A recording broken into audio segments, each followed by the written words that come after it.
ಎಲ್ಲರಿಗೂ ನಮಸ್ತೆ ಸ್ನೇಹಿತರೆ, welcome to my channel Sunita Swayam ಕಲಿಕೆಗೆ.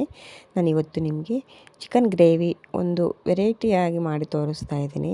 ತುಂಬ ರುಚಿಯಾಗಿರುತ್ತೆ ಸ್ನೇಹಿತರೆ. ನೀವು ಟ್ರೈ ಮಾಡಿ ಹೇಗೆ ಬಂದಿದೆ ಅಂತ ಅಂದ್ಬಿಟ್ಟು ನನ್ನ ಕಾಮೆಂಟ್ ಮುಖಾಂತರ ತಿಳಿಸ್ಕೊಡಿ. ತಡ ಮಾಡೋದು ಬೇಡ, ಚಿಕನ್ ಕರಿನ ಸುಲಭವಾಗಿ ಯಾವ ರೀತಿ ಮಾಡೋದು ಅಂತ ನೋಡೋಣ ಬನ್ನಿ. ಒಂದು ಬಾಣಲಿಯಲ್ಲಿ ಬೆಳ್ಳುಳ್ಳಿ ಹೆಸರನ್ನು ಈ ರೀತಿ ಹಾಕ್ತಾಯಿದ್ದೀನಿ. ನೆಕ್ಸ್ಟು ಒಂದು ಅರ್ಧ ಈರುಳ್ಳಿ, ಒಂದು 3-4 ಚಕ್ಕೆ ಲವಂಗ, ಸ್ವಲ್ಪ ಕಾಳು ಮೆಣಸು, ಸ್ವಲ್ಪ ಒಂದು 10-12 ಗೋಡಂಬಿ, ಸ್ವಲ್ಪ ಒಣಗಿರೋ ಮೆಣಸಿನ್ಕಾಯಿ, ಒಂದು 2 ಹಸಿ ಮೆಣಸಿನ್ಕಾಯಿ, ಒಂದು ಅರ್ಧ ಟೀ ಸ್ಪೂನಷ್ಟು ಬಿಳಿ ಎಳ್ಳು. ಇಷ್ಟನ್ನು ಚೆನ್ನಾಗಿ ಫ್ರೈ ಮಾಡ್ಕೋಬೇಕು. ಎಣ್ಣೆ ಹಾಕಿ ಹಸಿ ಸ್ಮೆಲ್ ಹೋಗೋವರೆಗೂ ಚೆನ್ನಾಗಿ ಫ್ರೈ ಮಾಡ್ಕೋಬೇಕಾಗುತ್ತೆ. ಯಾವುದೇ ಒಂದು ಚಿಕನ್ ಗ್ರೇವಿ ಮಾಡಬೇಕಂದ್ರೆ ನೀವು ಹಸಿದು ರುಬ್ಬಕ್ಕೆ ಹೋಗಬೇಡಿ ಸ್ನೇಹಿತರೆ.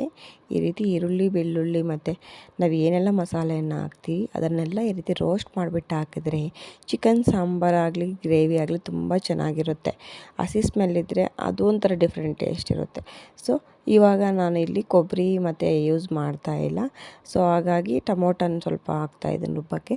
ಟೊಮೊಟೊ ಮತ್ತು ಗೋಡಂಬಿ ಹಾಕೋದ್ರಿಂದ ಸ್ವಲ್ಪ ಗ್ರೇವಿ ಅನ್ನೋದು ಥಿಕ್ನೆಸ್ ಬರುತ್ತೆ ಅಂತ. ಸೊ ಫೈನಲಿ ಅದನ್ನ ಒಂದು ಮಿಕ್ಸಿ ಜಾರ್ಗೆ ತೊಗೊಂಬಿಟ್ಟು 1 ಟೀ ಸ್ಪೂನಷ್ಟು ಗಸಗಸೆಯನ್ನು ಹಾಕಿ ಈ ರೀತಿ ಪೇಸ್ಟ್ ಮಾಡಿ ಇಟ್ಕೊಂಡಿದ್ದೀನಿ. ಇವಾಗ 1 kg ಚಿಕನ್ ವಾಶ್ ಮಾಡಿ ಇಟ್ಕೊಂಡಿದ್ದೀನಿ ಸ್ನೇಹಿತರೆ. ಅದಕ್ಕೆ ಸ್ವಲ್ಪ ಅರಿಶಿನ, ಸ್ವಲ್ಪ ಖಾರದ ಪುಡಿ,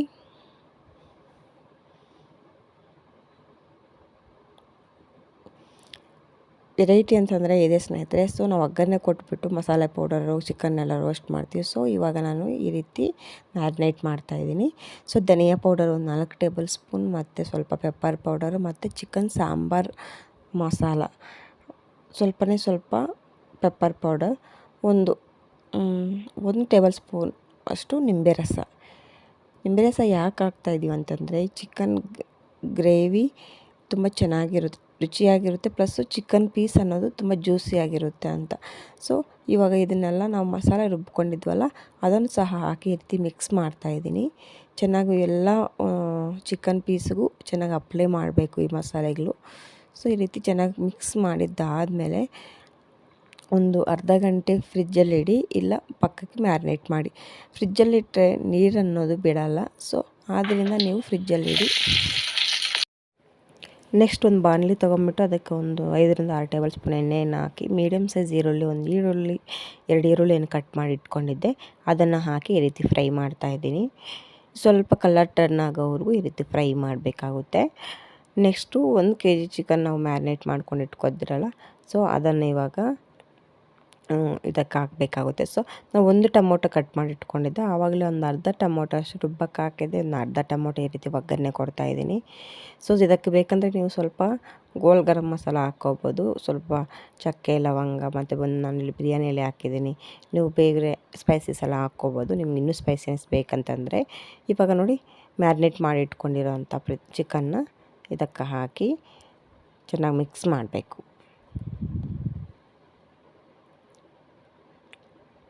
ಈ ರೀತಿ ಚೆನ್ನಾಗಿ ಮಿಕ್ಸ್ ಮಾಡಬೇಕು. ತುಂಬ ಚೆನ್ನಾಗಿರುತ್ತೆ ಸ್ನೇಹಿತರೆ. ಇದೊಂಥರ ಡಿಫ್ರೆಂಟ್ ಸ್ಟೈಲಲ್ಲಿ ನಾನು ಟ್ರೈ ಮಾಡೋಣ ಅಂತ ಅಂದ್ಬಿಟ್ಟು ಮಾಡಿದೆ. ತುಂಬ ರುಚಿಯಾಗಿತ್ತು. ಇವಾಗ ಸ್ವಲ್ಪ ನೋಡಿ ಚಿಕನಲ್ಲಿರೋ ನೀರಿನಂಶ ಎಲ್ಲ ಬಿಡ್ತಾ ಇದೆ. ಸೊ ಆದರೂ ನಮಗೆ ಇದು ಸ್ವಲ್ಪ ಗ್ರೇವಿ ಬೇಕು ಅಂತಂದ್ಬಿಟ್ಟು ಚೆನ್ನಾಗಿ ಸ್ವಲ್ಪ ನಿಮ್ಗೆ ಎಷ್ಟು ಬೇಕೋ ಅಷ್ಟಕ್ಕೆ ನೀರು ಹಾಕ್ಕೊಳ್ಳಿ. ಫೈನಲಿ ಉಪ್ಪು, ರುಚಿಗೆ ತಕ್ಕಷ್ಟು ಉಪ್ಪನ್ನು ಹಾಕ್ಕೊತಾ ಇದ್ದೀನಿ.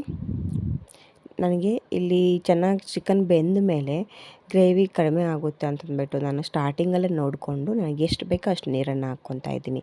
ಸೊ ನಿಮಗೆ ಬೇಡ, ಬರೀ ನಮಗೆ ಫ್ರೈ ಥರ ಬೇಕು ಅನ್ನಂಗಿದ್ರೆ ನೀವು ಜಸ್ಟ್ ಅದರಲ್ಲಿರೋ ಒಂದು ಚಿಕನ್ ನೀರಿನ ಅಂಶದಲ್ಲೇ ನೀವು ಬೇಯಿಸ್ಕೊಬೋದು ಚಿಕನ್ನ. ಸೊ ಇವಾಗ ನಾನು ಒಂದು 8-10 ನಿಮಿಷ ಇದನ್ನು ಮಧ್ಯಮ ಉರಿಯಲ್ಲೇ ಬೇಯಿಸ್ಕೊತಾ ಇದ್ದೀನಿ. ಸೊ ನೋಡಿ ಸ್ವಲ್ಪ ಚಿಕನ್ನೆಲ್ಲ ಬಿಸಿ ಆಗ್ತಾಯಿದೆ.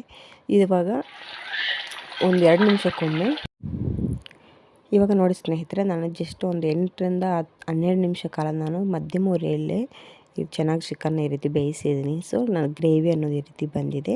ಒಮ್ಮೆ ನೀವು ಟೇಸ್ಟ್ ಮಾಡಿ ಉಪ್ಪು ಖಾರ ಎಲ್ಲ ಸರೋಗಿದೆಯಾ ಇಲ್ಲ ಅಂತಂದ್ಬಿಟ್ಟು, ಪೀಸ್ಗಳೆಲ್ಲ ಬೆಂದಿದೆಯಾ ಇಲ್ಲ ಅಂತಂದ್ಬಿಟ್ಟು. ನಮ್ಮ ಗ್ರೇವಿ ಈ ಸ್ಟ್ರಕ್ಚರ್ಗೆ ಬಂದಿದೆ ಅಂತಂದರೆ ಆಲ್ಮೋಸ್ಟ್ ನಮಗೆ ಚಿಕನ್ ಕರಿ ರೆಡಿ ಆಗಿದೆ ಅಂತ ಅರ್ಥ. ಸೊ ಫೈನಲಿ ನಾನು ಚಾಪ್ಡ್ ಮಾಡಿರೋಂತಹ ಕೊತ್ತಂಬರಿ ಸೊಪ್ಪನ್ನು ಹಾಕ್ತಾಯಿದ್ದೀನಿ. ಈಗ ಚಿಕನ್ ಗ್ರೇವಿ ರೆಡಿ ಆಗಿದೆ. ನಾನೀಗ ಸರ್ವಿಂಗ್ ಬೌಲ್ ತಗೊತಾ ಇದ್ದೀನಿ. ನೋಡಿ ಎಷ್ಟೊಂದು ಕಲರ್ಫುಲ್ಲಾಗಿ ತುಂಬ ರುಚಿಯಾಗಿದೆ ಸ್ನೇಹಿತರೆ, ನಿಜವಾಗ್ಲೂ ಹೇಳ್ತಿದ್ದೀನಿ. ನೀವು ಒಮ್ಮೆ ಟ್ರೈ ಮಾಡಿ ಹೇಗೆ ಬಂದಿದೆ ಅಂತ ಕಾಮೆಂಟ್ ಮುಖಾಂತರ ತಿಳಿಸ್ಕೊಡಿ. ಚಾನಲ್ಗೆ ಯಾರೆಲ್ಲ ಸಬ್ಸ್ಕ್ರೈಬ್ ಆಗಿಲ್ಲ ಸಬ್ಸ್ಕ್ರೈಬ್ ಮಾಡ್ಕೊಂಡು ನೋಡಿ. ಸಿಗೋಣ ಮುಂದಿನ ಸಂಚಿಕೆಯಲ್ಲಿ. Thank you so